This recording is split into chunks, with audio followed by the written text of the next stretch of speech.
Good evening, everybody, and welcome back to another episode of the Jerry and Carol Harris Jewish Destiny series. I am your host, Rabbi Pinchas Landis, and it is such a pleasure to have you here with us tonight. We have so much going on, so we have a few different important announcements. If you've been paying attention to email, you've gotten an idea of everything we have going on. But the most important announcement vis-a-vis this series is starting next week, the Jewish Destiny series will move to Wednesday nights, and henceforth will be on Wednesday nights. The reason for that is because, thank God, we are finally bringing back our Tuesday night Partners Learning Program here in Cleveland. And therefore, those of you who are here with us in Cleveland, please plan on joining us. We will temporarily be at the new JFX Center, 2200 Green Road, and that'll be on Tuesday nights, and therefore the Jewish Destiny series will move to Wednesday night. So don't worry, I will send you many reminders between now and then, and the Zoom reminder will be updated and all that good stuff, but go ahead and change it on your calendar so you know that henceforth this program will be on Wednesday nights as we continue to make our way through Jewish history. So that's the most important announcement.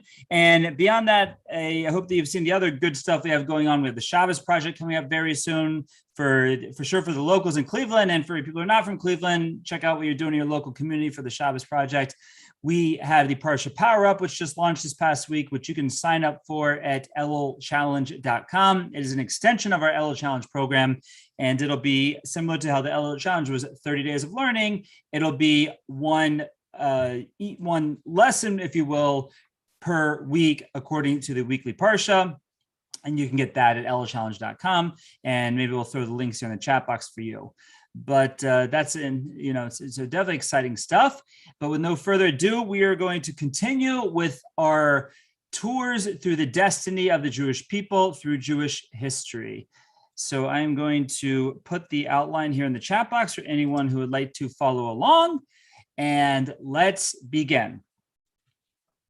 So we finished off last week talking about the Babylonian Empire, the beginning of the Babylonian Empire. I actually got a question after the series last week. Someone inquired about some of the different aspects of the Babylonian exile that are more famous to us today, like the Babylonian Talmud and the Rabbis of the Talmud. That is going to happen much later. The Jews are going to be in Babylon and thrive in Babylon for almost 2 millennia. And therefore, we're going to see a lot happen. This is the very beginning of that sojourn in Babylon.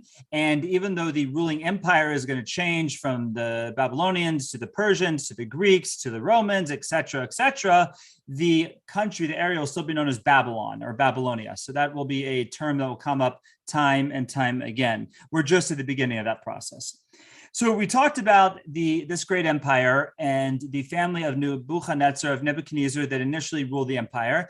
And after his grandson's rule, the empire was overthrown by the Persian Medes, by Darius, Cyrus.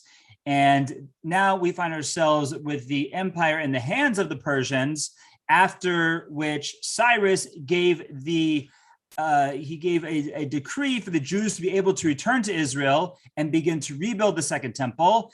And that decree was rescinded after the not so good Samaritans protested the Jews' rebuilding of the temple in Israel. And that's essentially where we find ourselves today. Now, we're picking up circa the year 369 before the Common Era, 3392 on the Jewish calendar. And we meet now a very interesting individual, probably one of the more famous biblical individuals, but as far as trying to figure out who he is in the Persian history, it's a little more challenging. As we mentioned before, I believe one of the challenges of lining up Jewish history with Persian history is all of their kings have basically the same name. They're either named Cyrus, Darius, Xerxes or Artaxerxes, and a few other variations. So we have Darius the first, second, Cyrus the first, second, Xerxes the first, second, et cetera, et cetera. So it's a lot of times pretty hard to line up. But according to most historians, our character Achashverosh, who might have even been the second Achashverosh, was either Xerxes or Artaxerxes the first. That is according to most historians. So if you're an expert in Persian history, that's who we're talking about. I purposely think the name, whatever name he goes by is very cool, whether your name's Achashverosh or Xerxes or Artaxerxes. There's even another possible name, by the way, and that is that in the book of Ezra, there is a Persian leader by the name of Artaxerxes, who was probably either Achashverosh or Cyrus. So again, very confusing with names over here. And Josephus doesn't make it much easier. So we're going to stick to the traditional Jewish narrative coming from the book of Esther as given to us by Seder Olam. And that will be our Jewish history, because that is the traditional Jewish approach to the timeline, to the names, to who we're talking about over here.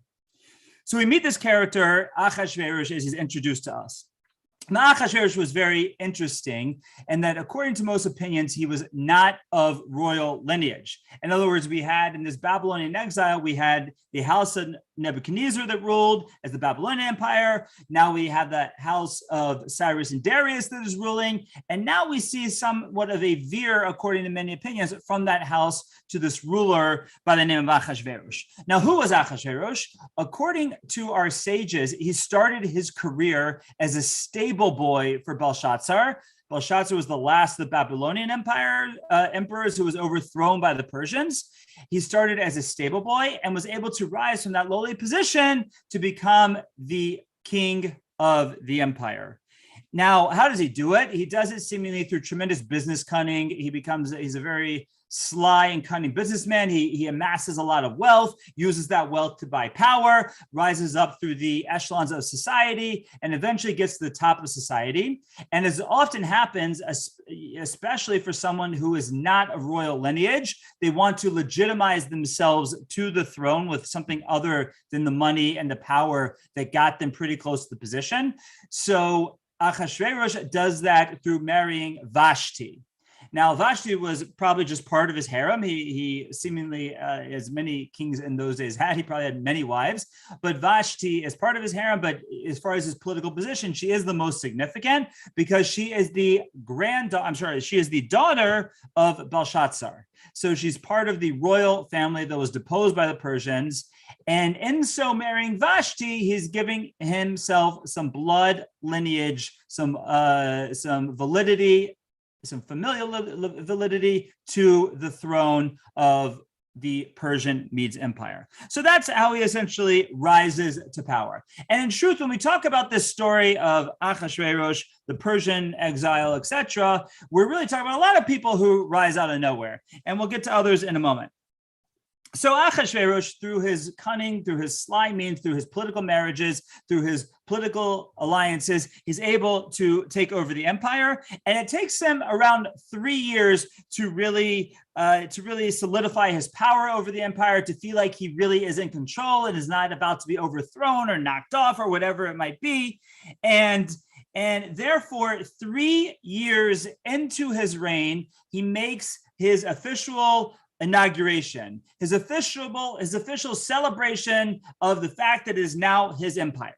Now, how does he celebrate this? He celebrates his ruling by having a 180-day long party. Like, this guy knew how to party, right? Half a year, he's going to celebrate his reign, and he doesn't spare any expense. He provides for all of the different 127 states of his empire. He provides all their local delicacies. He provides their favorite wines. He provides whatever they'd like, and he spares no expense to show everybody that he is the man, he is the emperor, and he's just the best thing since sliced bread. And that is what he does at the third year of his rule, and that is where we find him in Megillas Esther, in the book of Esther. Now, even though Achashverosh was trying to assert himself, trying to be his own man, he kept the moratorium of Cyrus in place. In other words, he kept the moratorium that said that the Jews could not return to Israel and could not build the temple, which means we have a situation now where we have, according to most accounts, probably 99% of the community stays put in Babylon. 1%, roughly 40,000, maybe 1 or 2%, roughly 40,000, went to Israel, started building the temple. The temple was stopped, And now we have this funny situation. We have this small community in Israel, but still the majority of the community in Babylon, which is part of the Persian Empire. Now, what do you think happens to those 40,000 in Israel? So what we see happen is a lot of the leadership that initially went to try and rebuild the community, Mordechai, Ezra, Zerubbabel, Daniel, etc., they try to maintain the level of that community. They try and maintain the spirits of that community, but still the mothership is the Jewish community in Babylon. So we see that there's a lot of going back and forth between the Jewish leadership in Israel, the Jewish leadership that is temporarily in Israel and Babylon. So a lot of the names are going back and forth at this time. But at the time of our story, we find Mordechai back in Shushan, back in Persia, and the head of the Jewish community. So that's the situation of the Jews. Now, needless to say, for those 40,000 in Israel, it's a depressing situation because here they were told they could go back, told they could rebuild the temple, thought everything was going to be great. Probably more than 98% of their landsmen, 98% of the other Jews don't come with them. They could have, but they didn't. Things were too good in Babylon. So that, to begin with, led them to probably dampen their spirits quite a bit. And then they get there and they have their civil war with the not so good Samaritans. Cyrus seems to favor these Samaritans. Ahasuerus keeps that position when he takes over. What state of mind do you think the Jews of Israel are in? It's essentially a state of depression. And we're going to see that from the time period of Cyrus's moratorium until they are eventually allowed to commence the building of the temple or continue the building of the temple and really build a community, we are going to see that this community in just a few short decades is going to sink to pretty low levels in the land of Israel. Okay, we'll come back to them after we get through a few other topics. So we have the party, 3 years into his reign, no expense spared. Every entertainment, every gluttonous desire you could want, that's what was found at the party. Now, Ahasuerus, if his goal of the party was to assert his rule over the empire, there's a couple things that he did in order to do this. First of all, we talked about before how the prophecy of Jeremiah was well known not only to the Jews, but the Gentiles, that the Jews were to be in exile for 70 years. And we mentioned before how Belshazzar mistakenly calculated the 70 years. He thought it had come and passed, and therefore, in celebration of what he thought was that the Jews would never return, he takes out the vessels and the plates and the pans and the clothing of the Kohanim from the temple, and he serves it and he uses it as party. That was the night his empire comes to an end. And we see now Ahasuerus does the same thing at his party.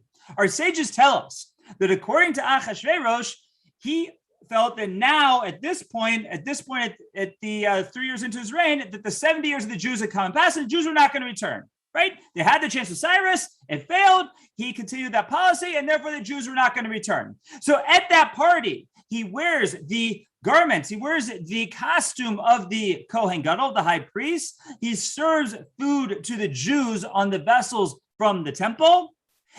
And therefore, one of the celebratory themes of the party, at least vis-a-vis the Jews, is that, hey guys, time to be good Persians now. You're never going back to Israel, and let's celebrate at my party. Now, within the Jewish community, what do you think the position of such a party was? The outlook, whether or not a Jew should go or not go?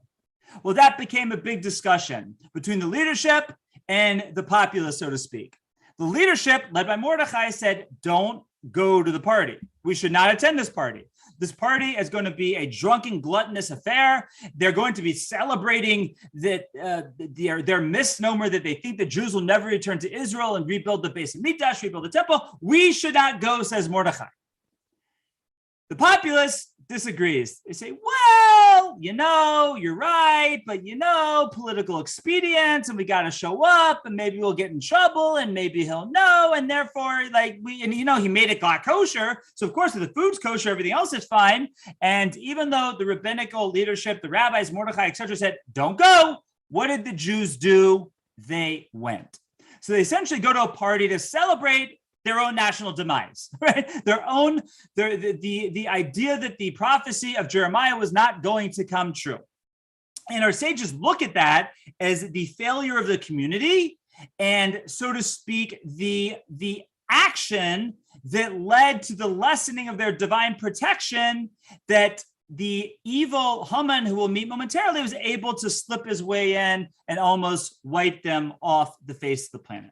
So that's one theme of Achashverosh's party, or actually the second theme. First theme is to celebrate his rule. Second theme is to celebrate that the Jews will always be part of his empire. And third, as part of trying to show his rule to the people, he calls out his wife, his familial link to the royalty in the area, calls out Vashti and says, let me show you who's the man. Vashti, come naked to my party. Show everyone your beauty. Now, Vashti was also an amoral character, just like Achashverosh. And from what we're told about her, she probably had no issue with showing up in front of a group of men in her birthday suit. But our sages tell us that she either came down with a skin ailment on that day. According to more esoteric midrashim, she grew a tail. Whatever it was, there was a certain physical ailment that she was going through that made it that she did not want to show up to the party, and therefore she defies the orders of the king. She does not show up to the party in her birthday suit and the way that the king ordered, which leads to a big discussion amongst the king's advisors. What are we to do with such a king, with such a queen? What are we supposed to do with a queen that does not listen to the orders of the king? How can we deal with that? Can we deal with an insubordinate queen or not? And they're discussing and they're discussing and they're discussing. And one such advisor pipes up and says, you know what? We've got to kill her. We got to kill her and make a statement that the king is the man and husbands are the head of their household and women can't tell them what to do. We got to make such a statement. And Achashverosh in his drunken stupor says, okay, fine, let's kill her. And he orders Vashti to be killed. Now, that advisor, we're told to us in the Megillah, his name was Memuchan. And there's two different opinions in our sages as to who Memuchan really was. According to one opinion, and this is probably the more predominantly one taught to most people, is that Memuchan was actually Haman. That was our first introduction to Haman. According to another opinion, it was actually Daniel. It was Daniel, who was helping to set the stage for the eventual redemption of the Jewish people. Okay, be it as it may, Vashti is killed. Achashverosh wakes up the next morning, sobers up a little bit, and is upset that his wife, his link to the royal family, is gone. So what does he do? He immediately decides that he's got to replace her. He has to find another queen in place of Vashti, who was killed. So he establishes a national beauty pageant in which his men go to all the far-flung places of the kingdom, trying to find the most beautiful of young women to bring them to Shushan to participate in this beauty pageant. And the winner of the pageant will become the queen of Persia. Well, we all know what happens next, that when the centuries of the king come to the area that a nice Jewish girl by the name of Esther lives in, they notice the beauty of Esther and they take her to the king to be part of the beauty pageant and a possible contender to become queen of Persia. Now, her uncle, or possibly according to some opinions, her husband, is none other than the head of the Jewish community, Mordechai, who we mentioned before. And Mordechai tells Esther, says, okay, you have to go, but no matter what, do not reveal your lineage.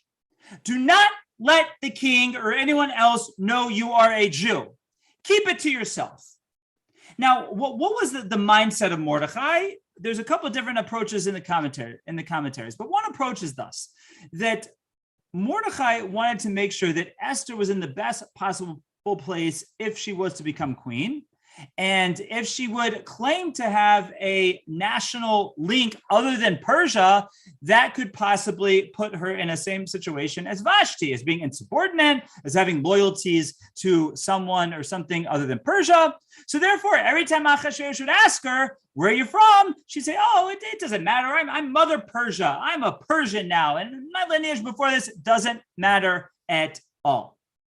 Now, an interesting thing we see is that, as you can probably guess, most other women throughout the empire rushed to participate in this beauty pageant, but Esther goes very reluctantly. One of the ways that we see that, the Vilna Gaon says, is we can always understand the verses of the Bible from what are called the trup or the tamim or the musical cantillations that we read the different books of the Torah with.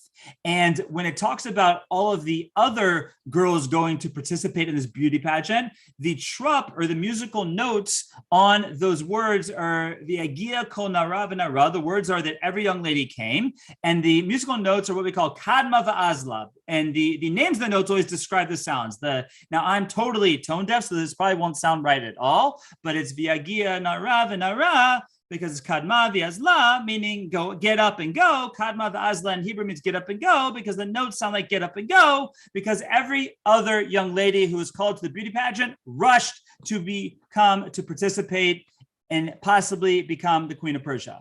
Yet when they come to Esther, the verse tells us, v'agia tor Esther bas Avichail, and the trup is what we call a munach. Munach means stop, because v'agia tor Esther bas Avichail, right? The note is go short and stop, as if to say that she went reluctantly.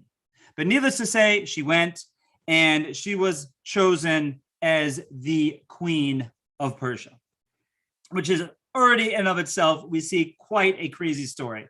First of all, the king knocks off his wife, who is really one of the things that makes him legitimate to the throne. Now somehow a Beis Yaakov girl becomes queen, but doesn't tell anyone she's a Beis Yaakov girl. And we're already off to quite a soap opera at this point. Okay, now, one of the important things we have to know about the Purim story, everything I've said so far took place over the course of 7 years. Now, we read the Megillah, Purim time, it takes all of 20, 30 minutes or whatever it is. We think the story took place over a matter of a few months. It takes place over almost 12 years. And already we covered just now the first 7 years of those 12 years. In other words, between Achashverosh solidifying his kingdom, having his party, killing Vashti, and then it's a 4-year process from the time that Vashti is killed until the queen is actually chosen. So that just shows where we are up to here in the process. Now, 5 years later, 5 years into Esther's rule or Esther's role as the queen of Persia, there is a man that has risen up through the ranks of the Persian Empire by the name of Haman. Right, Haman. Now, Haman comes from the arch rival, the arch enemy of the Jewish people. He is a descendant of Agag. Agag was the king who waged war against King Saul and is from the nation of Amalek. So Haman, who is now rising up in the ranks of Persia, he rises all the way up to the level of being the viceroy, the prime minister. In Hebrew, we call it the Mishnah Lamelech, second to the king. And he is a descendant of Amalek, the arch enemy of the Jewish people, the nation that every time the Jewish people are ready to lay claim and stake their claim in the land of Israel, it is that nation of Amalek who always stands up to try and stop us. And here we see the stage is set that this heir of the nation of Amalek is now second in command in Persia. So just again, look at our situation here. We have a nobody a Johnny come lately, essentially, who becomes king. We have a Beis Yaakov girl. We have the Jewish girl as the queen, and we have an Amaleki as number 2 in the government. That's the stage that we have at this point. Now, as part of his position in asserting himself as the prime minister, as the vice president, second in command, whatever we would call it in English, Haman makes a national decree that wherever he walks, people have to bow down to him. Right? The guy had a little bit of an ego. He said people had to bow down to him. Now, to make things a little more complicated, he also walked around with his idol of choice hanging from around his neck. So essentially, if you would bow to Haman, you would not only bow to him, but you would bow to the God, the fake God, but the God whom he gave all the credit to for his rise and fame and power. So when it comes time, when Mordechai and Haman finally cross paths, Haman wants Mordechai to bow, and Mordechai will not bow. He won't bow because he doesn't bow to a person. He won't bow because he doesn't want to bow to an idol. He will not bow. Now, what did this mean? Again, the scenario, this is the prime minister. Mordechai is the head of the Jewish community. He's part of the government, by the way. That was considered a government position. He's considered to be he's also a government officer. Haman is overtaken by the slap in the face, by the slight that Mordechai perpetrates against him, but he realizes something. He says it would be so petty for the prime minister to knock off one guy because he wouldn't bow to him. So he says, instead, you know what? I'm going to do away with Mordechai, with the nation of Mordechai. They are going to pay for how their leader disgraced me. And being a man who believes that everything is up to chance, no God in the world, the idols are in control, whatever it is, he draws lots as to the day when he is going to hopefully carry out the decree to wipe out the Jewish people. And the lots that he chose say that he will kill the Jewish people in the month of Adar, on the 13th day of the month of Adar. Now, at this point in time, where are we on the calendar? We are roughly in the month of Nisan. So if you know how the Jewish calendar works, he draws his lots that the genocide of the Jewish people will happen in the month of Adar. That's 11 months away. But he believes so much in his lots that he's sticking to it, even though he wants to get rid of the Jews, but he takes the 11 months to prepare and I guess do it right. In the meantime, he asked the king for permission to be able to carry out this decree to wipe out the Jews, and the king is all too willing to oblige. In fact, the way that our sages tell it to us is that Haman had a hole to fill, and Haman had a hole to fill, and Achashverosh had a mound of dirt, and so therefore they were able to work together and decree to wipe out the Jews. The king, Achashverosh, takes off his signet ring, gives it to Haman to use, and write a decree that on the 13th day of the month of Adar, all of the Jews, man, woman, child, are to be annihilated and wiped off from the face of the planet. And Haman's pretty happy because now he's able to assert himself through wiping out part of the empire, of which the leader of that subsection of the empire disgraced him, and he's feeling really good about himself. Lo and behold, things are about to change. Mordechai goes into a state of mourning for the situation for the Jews, and he realizes right away, he says, now I understand why Esther was able to rise up to this level of being the queen of Persia. She is there to intercede on our behalf.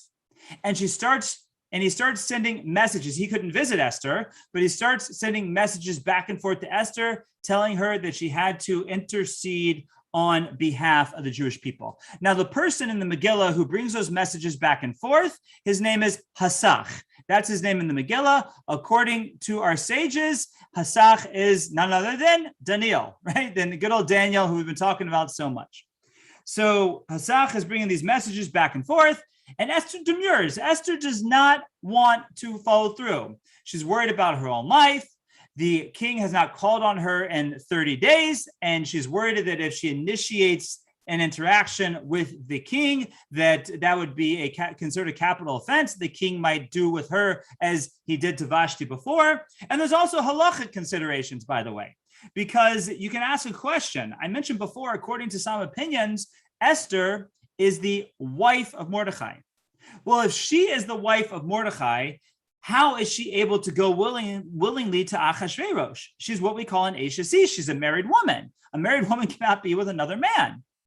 So the way that the Talmud in Sanhedrin explains it is that she was what we call an anus. It was as if she was forced. She was forced upon. She did not want to go. She was forced to go by the king's centuries and by the king, and therefore she has the status of being essentially a rape victim. That is Esther's status at this point. But if she would willingly go to the king, that would mess up her status. Then how can she do that? How can she willingly go to the king?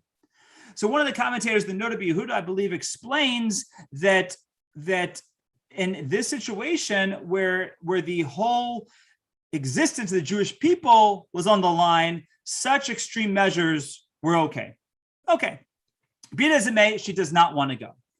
So Mordechai says some very fateful words, one of my favorite two verses in the whole entire Tanakh. Mordechai says to Esther, V'yomer Mordechai, Esther. Mordechai tells Hasach to send a return message back to Esther after she demurs and does not want to go to the king and stand up on behalf of the Jews. And he says, don't think that you're going to be safe sitting up there in your high throne in the king's palace and your ivory tower. Don't think you're going to be so safe up there. Because if you so choose to remain silent at this time, the salvation of the Jewish people is just going to come from somewhere else. Ve'at ubeis avicha tovedu, but you and your father's house will be completely wiped out. Umi yudeya, and who knows?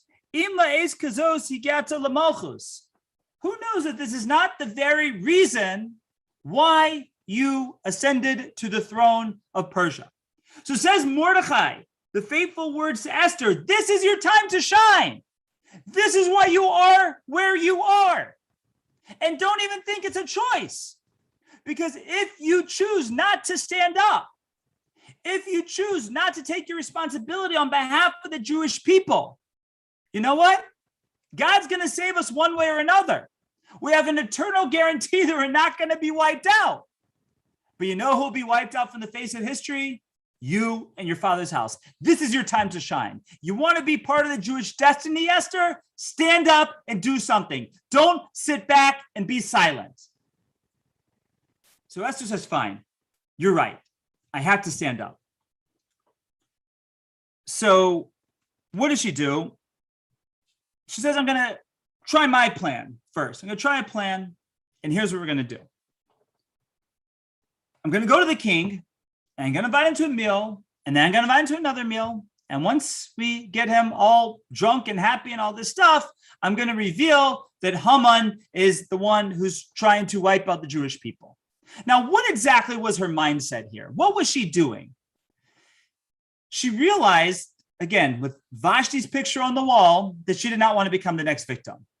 So she had to establish a tension essentially between herself, Haman, and Mordechai, and that the energy of that tension, with herself, Haman, and Achashverosh, and that the tension of that situation should end up on Haman's neck. So she essentially wants to contrive in the king's head. It's a little bit of emotional jujitsu over here. She wants to contrive an idea and plant an idea in the king's head that there's something going on between her and Haman. And maybe Haman is trying to steal her from him. And that's the idea that she wants. So then she will, at the end of the day, confirm his feelings, confirm that idea, but say he was not trying to steal me through an adulterous relationship. He was trying to steal me by killing me. So you got to kill him. And that's her plan.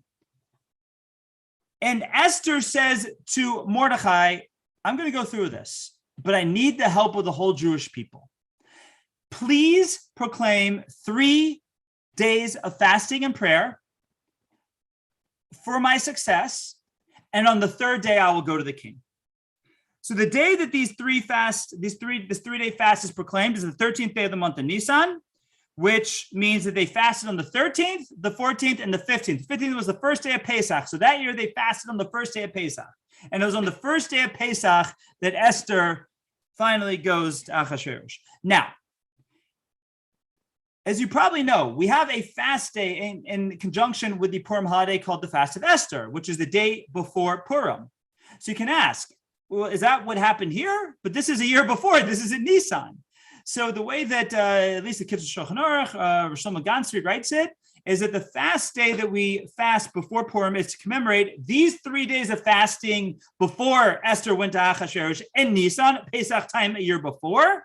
And also, we're going to see at the end of the story, on the 13th of Adar, when the war happens, the Jews also fast. So the fast of Esther is to commemorate both of those sets of fasts. So after 3 days, Esther goes to the king, and the king lets her in. He says, my dear, I'll be happy to help you out. What can I do for you? Ad chatzi malchus, I'll give you up to half the kingdom. And she says, honey, I just want one thing. I'm going to put on a party that I want for just me, you, and Haman. Okay? So Achashverosh says, sure, honey, whatever you say. I'll come to the party. See you tomorrow. So they walk away from this meeting. What do you think is going through Achashverosh's head? There's some kind of third wheel at this party. What in the world is Haman doing at this party? And that night, because he was so stressed out of this thought, he couldn't sleep. Hence where the Megillah says, Balayla hahu, that on that night, the king could not fall asleep. And so he has the Chronicles of Persia brought to his chambers to be read to him, because nothing's more boring than that. That should have for sure put him to sleep. And when the Chronicles are being read to him, he finds out that Mordechai once was involved in saving his life and thwarting an assassination attempt, and Mordechai was never repaid for his good deed to the king. Now, scene change to Haman. Haman goes home for this party. How do you think he's feeling? He's feeling pretty good. The queen's having a party, invited no one else but him and the king. He has really made it. But on the way back to his house, what does he see? He sees Mordechai not bowing down to him, wearing sackcloth, mourning the demise of the Jewish people, and he's all upset. And he goes home and says to his wife, I have good news, not bad news. Good news, I'm invited to this special party. Bad news, Mordechai. To which his wife, Zeresh, says, you know what? Don't wait a year. Why don't you go to the king and ask if you can go ahead and knock off Mordechai, be done with it, and then you can go to the party happy and in a good mood like you deserve to be. Haman says, Zeresh, dear, great idea. And he puts up a set of gallows, 10 amos high, roughly 15 or 20 feet, to hang Mordechai. And he goes to the king's palace in the middle of the night to wait for first thing in the morning. And when he's outside, as we know, the king, back to the scene of the king can't sleep at this point. The king hears some rustling. He says, who is it? It's Haman. He has Haman brought inside. He says, Haman, what are you doing here? I got a question for you. Let's say there was somebody that I really wanted to show honor to. What would you do for such a person? Now, what Haman doesn't realize is that at this point, Achashverosh is playing a little bit of emotional jujitsu with him. And he says, well, let me think about this for a moment. Now, Haman, in his own egotistical, narcissistic mind, thinks that who else would the king want to honor but me, but Haman? So he says, oh, you know what you should do? To me, thinking it's for him, dress him up in the royal robes, put him on the king's favorite horse, march him through the streets of Shushan, saying, this is how the king shows honor to someone who deserves to be honored. Again, in the king's head, he's trying to steal my wife, and he thinks he's me. He wants to ride my horse and wear my clothes. He says, Haman, you know what? Great idea. Do that for Mordechai, and you know what? You lead the horse. Because otherwise, how do you understand? Why in the world does he send his vice or his vice president to take Mordechai through the streets on a horse? Because he saw that he needed to put Haman in his place a little bit. And with this very act, we see that the tides are about to turn, that the luck of Haman has just worn out. So as Haman goes through with the king's wishes, marches Mordechai through the streets, he's all upset. His daughter actually throws a chamber pot on top of him, and he goes to the party very flustered. So he shows up at the party, and actually there's the first party and then the second party. And at the second party, finally, the king says to Esther, honey, what is the point of all this? What's up with the party? What can I do for you? Why are we doing such a thing? So Esther says, you know what? Someone's trying to kill me. Someone's trying to wipe me out. Someone's trying to take me away from you. You know who it is? Ish hara azos Haman. It's that evil man sitting right there, Haman. Now, again, imagine the scene. Nobody knows Esther's Jewish. Achashverosh doesn't know. Haman doesn't know. So when Haman is accused of wanting to murder Esther, what does he think? So Achashverosh already in his mind thought that somehow that Haman was trying to steal Esther. He's all upset. He's all flustered. He goes out to the garden to try and get a breath of fresh air. Haman tries to appease Esther. At this point, the angel has to intervene because they don't want Achashverosh to cool off. So he pushes Haman, the angel, we're told the angel Gabriel pushes Haman on top of Esther. The king comes back in and says, "What, you're trying to kill her right here in my palace? Get rid of this guy." Enters a man by the name of Charvona and says, "Oh, you know what? There's some gallows outside that Achashverosh, that Haman actually built for Mordechai. Why don't you just hang him on that?" So Achashverosh says, "Charvona, good idea. Hang him up on the gallows." So in the year 355, around Pesach time, second, third day of Pesach, whatever it is, Haman is dead. So you might say, great, game over. What a great story. But if we were following along word for word in the Megillah, you would know that the story is not over. For some reason, there is another 2 chapters of the Megillah. So what happens next? What happens next is, well, first of all, Persia needs a new viceroy, and Mordechai is appointed to that position of viceroy. He's given the palace of Haman. And then we see something interesting happen. And this is the beginning of the 8th chapter of Megillah. It says, let Esther continue to speak before the king. And she fell by his feet, and she cried, and she supplicated, Lahavir es ras Haman ha'agagi ve'es machashavto asher chashav al Yehudim. She cried and wept and begged and supplicated that the decree of Haman should be annulled. In other words, she had this whole plan, right? This whole emotional jujitsu. There's only one problem. Haman's gone. Mordechai's the viceroy. There's only one problem. The decree is still on the books. The decree of Haman to wipe out the whole Jews in 11 months' time is still on the books.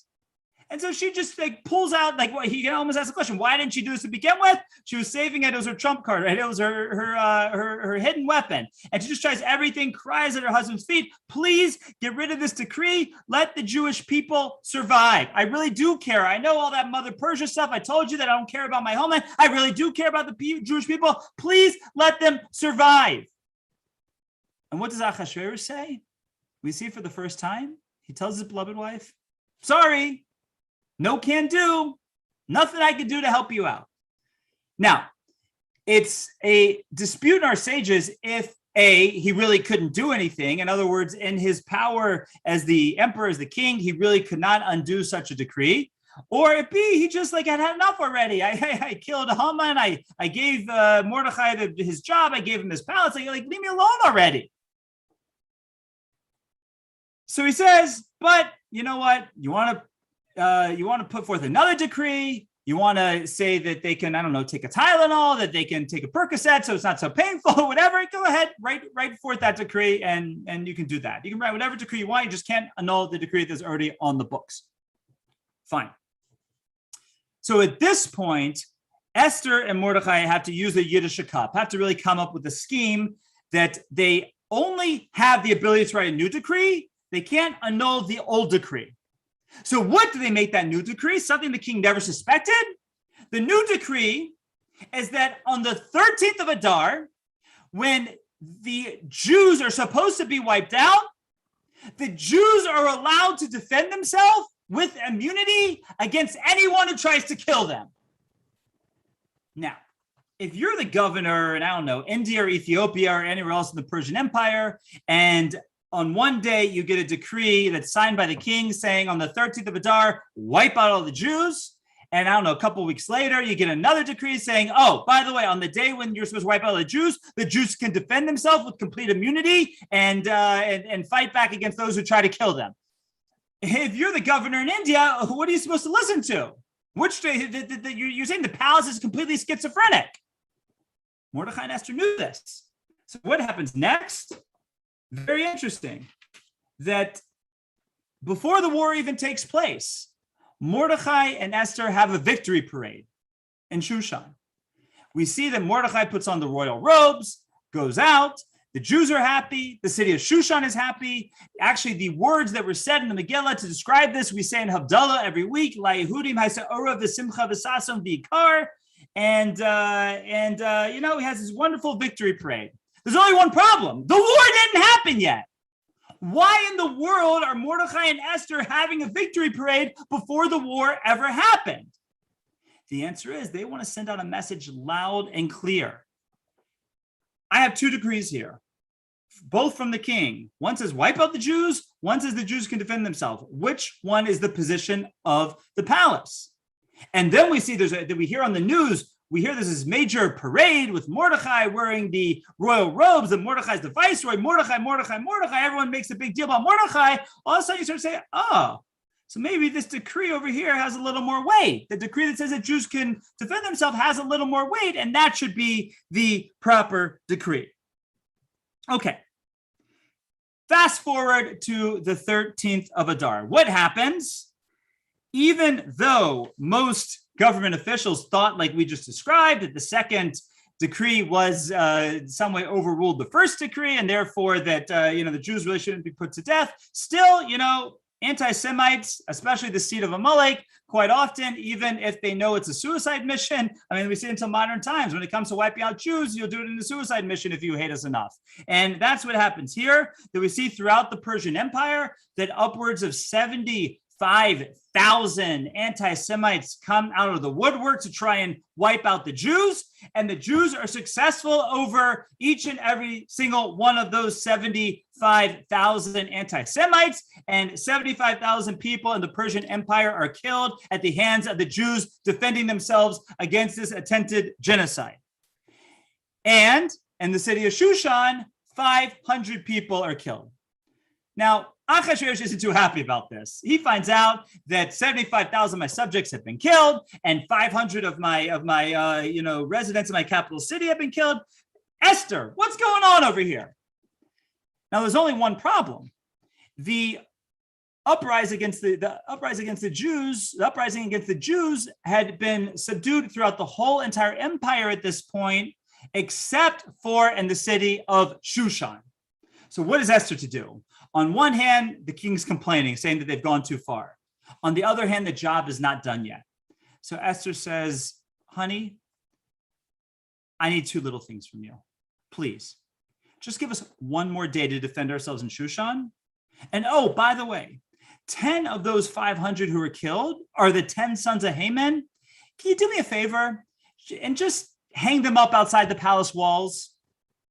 Which, again, begs the question, why are you hanging up dead people, right? Usually we think of hanging as a form of capital punishment. So in antiquity, it was not always a form of capital punishment. It was done to make a statement that you would hang someone up after you killed them, after they're put to death, in order to say, look who we killed. So again, if you're in the city of Shushan and you can see the 10 sons of Haymen hanging outside the palace, who does the palace side with?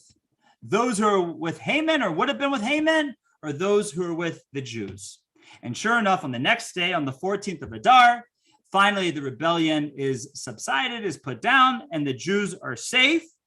And Mordechai and Esther proclaim this day a holiday. They write it up in the book of Esther, and it is an amazing, joyous time for Jews from that point forward in Jewish history. Now, because the war took place for the most part on the 13th of Adar, the celebration for most of the world is on the next day, the 14th of Adar.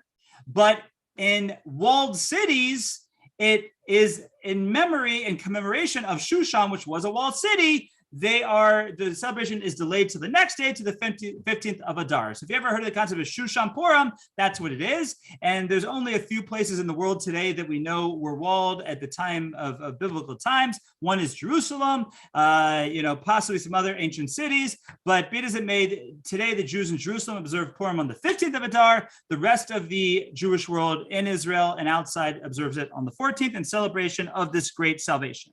Now, a few interesting whys. For some reason, this is proclaimed a holiday. Now, you can say, of course, it should be proclaimed a holiday. It's just like every other holiday. They tried to kill us. We won. Let's eat. There's only one problem. There's a book called Megillas Tainus. And Megillas Tainus lists a plethora of days where they tried to kill us. We won. Let's eat. A ton of minor holidays. But for whatever reason, only 2 of the minor holidays mentioned in this book, the Megillas Tainus, become eternal holidays. One is Purim and the other one is Hanukkah. Hanukkah we'll talk about in a few sessions. So why does Purim get established as the national holiday? I believe the answer is in part because, first of all, it was national genocide that was on the line, but it's also what happens next, because what happens after the Purim story? What's the Paul Harvey's rest of the story over here? So according to the Medrash, Esther and Achashverosh actually had a son by the name of Darius II. And Achashverosh actually dies a year after the Purim story, and Darius II becomes the emperor of Persia. And Darius II, in benevolence to his co-religionists, because his mother's Jewish, says the Jews can go back. He takes the decree away, the moratorium on building the temple, and says the Jews can move forward with building the second temple. Now, before that happens, 2 of the last of the prophets, Haggai and Zechariah, actually prophesied it would be okay. And therefore, the Jews in Israel had already started, getting the cranes going again, collecting the material, getting the process going again. And then several months later, the decree gets to them that Darius, who's technically Jewish, said that the Jews can rebuild the second temple, Gesundheit Heit. And we're going to see in our next session that the Persian Empire gives every help possible, everything they can do to help the Jews build the second temple. That will happen at the hands of the Persians. We're going to see that the not so good Samaritans continue to make it very difficult. And eventually Nehemiah, who is now the national security advisor, or the Chamberlain, same thing in antiquity, is going to ask Darius if they can build walls around the city, if they can go with a Persian legion to help to put down the Samaritans, and all of that happens. And we see that the help of the empire comes to the aid of the Jews and rebuilding the second temple. And finally, in the year 349 before the Common Era, the second temple will be completed. And we will see finally the Jews having the capital city functioning again. But it'll be quite different than before. First of all, it's still going to be that over 90% of the Jews will remain in Persia. So the whole Second Commonwealth, even though the numbers will go way up, we'll see. We're still going to see it's going to still be a 2-ring circus, a 2-stage event over here. There's going to be a strong Jewish community in Babylon during the whole Second Commonwealth, and the community in Israel will eventually get its footing. But it is going to be very hard. The difficulties that we have here at the beginning with the Samaritans are just going to continue. We see that the structure, the physical structure of the second temple, at least at this point, was puny and insignificant compared to the first temple. Our sages tell us that there were some alive that had seen the first temple, and when they saw the second temple, they wept because it was so insignificant compared to the first temple. And we're going to also see that the level of the second temple will not even be anywhere close to the spiritual level of the first temple. And we will discuss all this more and more in the coming sessions. But be it as it may, this is the beginning of the Commonwealth. And there's one last point I want to discuss before we wrap up and end with any questions you might have. And that is that there is a very interesting nuance in the Megillah, in the book of Esther, that the way that it is written, actually, I was going to grab my Megillah here. Give me 1 second. Let me show it to you.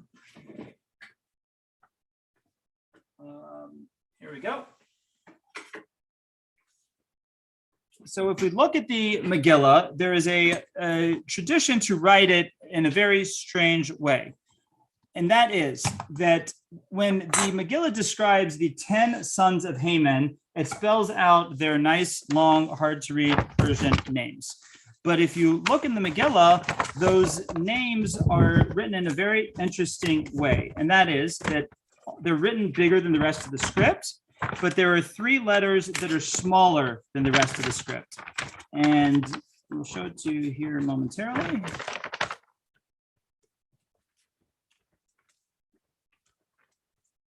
Okay, I don't know if you'll be able to see it on your screen, but you can look at it later and pause it. So this is the inside of the Megillah. There's a little smear on that, I'm sorry. So you see that the Megillah is written in one size, but when we get to the 10 Sons of Haymen, they're written much bigger. But if you look closer, you can see that there are several letters that are smaller than these big letters. First of all, in that second word from the top, Parshanda, that there's a tuft there that is smaller. And then if you go a little bit further down, you see there's a shin that is smaller. And still a little bit further down, there's a zayin that is smaller. So this has been the tradition since this became a book for 2,000 years or more, that those three letters are written smaller in the 10 Sons of Haymen. Now, why? What is that reference? So in truth, there was never much of a commentary to it. It was just always the tradition handed down that prophetically Mordechai was a prophet. Those letters should be written smaller. Now, if we take the letters again were Tuf, Shin, Zayin. So let's imagine for a moment that Tuf, Shin, Zayin represents a year, that those represent a year. So if they represent a year, Tuf, Shin, Zayin would add up to 707, because as the way that we always write the Jewish year, we don't write the millennium, but we write we start with the hundreds area when we write the year, the Jewish year. So Tuf, Shin, Zayin would be 707. And the question is, which 707 are we referring to? We can look at the words of one of the tremendous anti-Semites of world history to answer the question for us. In the Nuremberg trials, Julius Streicher, Yamach Shemo, part of the Nazi Corps, in his final words said something quite cryptic. He said, Purim Fest. He said, this is Purim Fest, that these 10 martyrs, these 10 heirs to Hitler, these 10 soldiers of the Nazi Empire are being put to death. And you might say, oh, that's interesting. There were 10 people killed in Nuremberg and they were hung. And if we look at the Megillah, there were 10 sons of Haman that were hung. That's interesting. Not only that, but we talk about this concept of Germany being an heir to the throne, if you will, of Amalek. In fact, the Talmud and Megillah says that the world should watch out for Germany from Esau, Germany that descends from Esau, because if they were ever to unite, they would destroy the entire world. And if you know anything about German history, the first time they really united, that led to World War I and then World War II. And therefore, we start to think about this Tuf, Shin, Zayin, this 707, and we say, which year 707 is that? Well, maybe it's none other than the year 5707. And if you go to your Jewish calendar and convert that, you would see that is the year 1946, which is the exact year of the Nuremberg trials. And if you look a little bit closer, the date of the execution of the 10 guilty at Nuremberg was on October 16th, 1946, which was the holiday of Hoshana Rabbah. And in Jewish philosophy, we talk about Hoshana Rabbah is a day where it's the end of the judgment season, and that's when the judgment is enacted on the nations of the world, that the nations of the world who are guilty and deserve judgment, that takes place on Hoshana Rabbah. So here we see that Hoshana Rabbah of the year 5707, 1946 was the day that the execution in Nuremberg took place, and the numbers add up. You had 10 who were executed in Nuremberg, you had 10 sons of Haymen, and you have this cryptic allusion to a year of 707, as if to tell us that there will be some time in the future where there will be 10 more descendants of Haymen that will be killed after trying to wipe the Jews off the face of the planet. So just a little interesting tidbit that comes out of the Purim story. But be it as it may, why is Purim a holiday? I believe the reason is this. As we've said many times, it's a very important idea that every time the Jews aim to stake their claim on the land of Israel. That's when big brother Esau shows up to try and stop us. We saw that when the Jews left Egypt on their way to Israel, that's when Amalek attacks, representing Esau. We saw that when the Jews went to build the first commonwealth, the first temple, that's when Amalek attacks for Saul and David. And we see now that when the Jews go back to build the second temple, it only makes sense that Amalek will stand up and attack us. And only after thwarting Amalek can we go back and build the second temple. And I believe that that is a lot of what we are celebrating come Purim time. We're celebrating the idea of the second commonwealth, the idea that the 70-year exile prophesied by Jeremiah comes to an end, and the Jews are able to return and finally build the second temple. And by the way, it will be the same in the end of days, that we'll see Amalek will rise up against the Jewish people, try and stop us from laying our claim to the land of Israel. And let's just hope that we are able to look back someday soon and say that Amalek rising up against the Jews was none other than Hitler, Yamach Shemo. And that right after that, we see the Jews lay their claim to the land of Israel. And if you follow today in Jewish history, you know that today was the anniversary of the first census of the land of Israel in 1949. And there were 700,000 Jews in Israel. Today, there's over 7 million Jews in Israel, which is more than half of the world's Jewish population, which is, as I've often said, is not only so significant because it's the first time we've seen it in 2,000 years, it's the first time we've seen it in 2,500 years. Because at this time, after the war with Haman, after the Persian exile, most of the Jews are going to stay in Babylon, but the small are going to go back. Most are going to stay.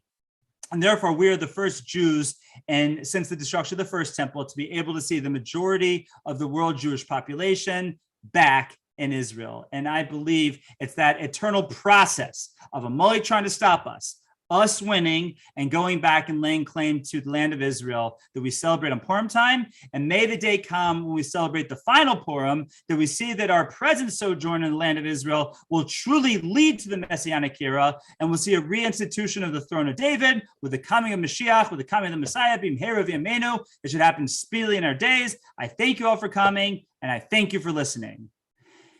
Okay, and as always, I'll stay along for as many questions as you have. I see there's a few things in the chat box here. You can feel free to put your questions in the chat box, or you can unmute yourself and ask them straight up. So Deanne asked, could I share more about how it could be okay for Esther to go to the king? The salvation of the Jewish people is on the line. So there's a concept of when it when it comes to national salvation, there's more leniencies to take. So that's how the Noda B'Yehuda explains it. Do we know if the Jews who remained in Babylon are still known as Jews today, or did they lose their? No, the Jews for the most part in Babylon stay Jewish. The Babylonian community stays very strong for a solid 1,400 years after this point. Until roughly the year 1000, as we're going to discuss, and even the next 1,000 years until we were eventually kicked out in 1952.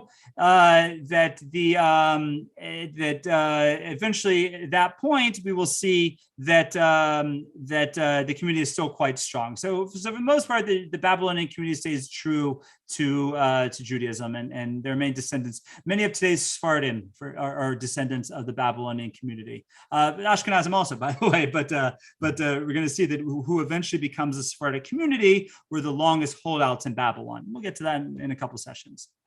Okay, any other questions, comments, concerns, good jokes, bad jokes? Okay, so please remember, next week we'll be on Wednesday. I will send you as many reminders as I can think of so that you know that next week will be Wednesday and not Tuesday, not the least of which will be the reminder that if you come here on Tuesday, I won't be here. But we'll update everything. We'll update the Zoom invitation, and we'll look forward to seeing you all on Wednesday. If you're not able to make it come on Wednesday, you can always catch these on TorahAnytime.com, and the links to individual classes are always embedded on our website, TorahCleveland.com. I thank you all for coming. I thank you all for listening. All of those of you here in Cleveland, I look forward to seeing you Tuesday night in person at the JFX Center as we bring back our Partners Learning. I look forward to seeing you all with the Shabbos Project. A lot of exciting things happening. And if you haven't done so yet, please sign up for the Parsha Power Up at www.elulchallenge.com. Have a wonderful evening, and we'll see you next week.